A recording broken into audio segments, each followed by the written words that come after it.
Madam Morgana, dito na po si Dr. Tanyag. Salamat, Olga. Makakalis ka na.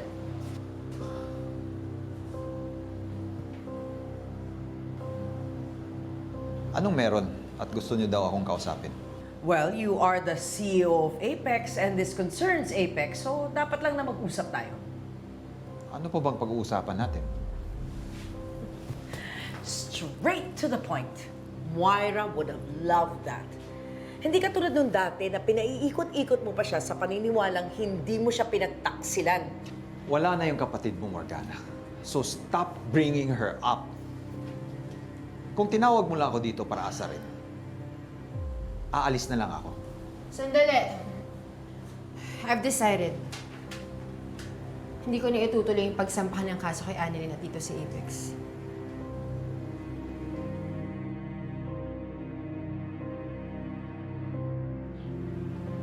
So what's the catch? There has to be a catch.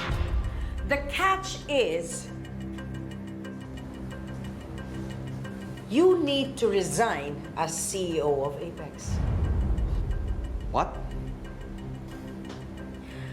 Ayaw mo mag-sacrifice para sa anak mo. Ang siste, si Lynette lang pala ang willing magsakripisyo para kay Annalyn, ikaw hindi.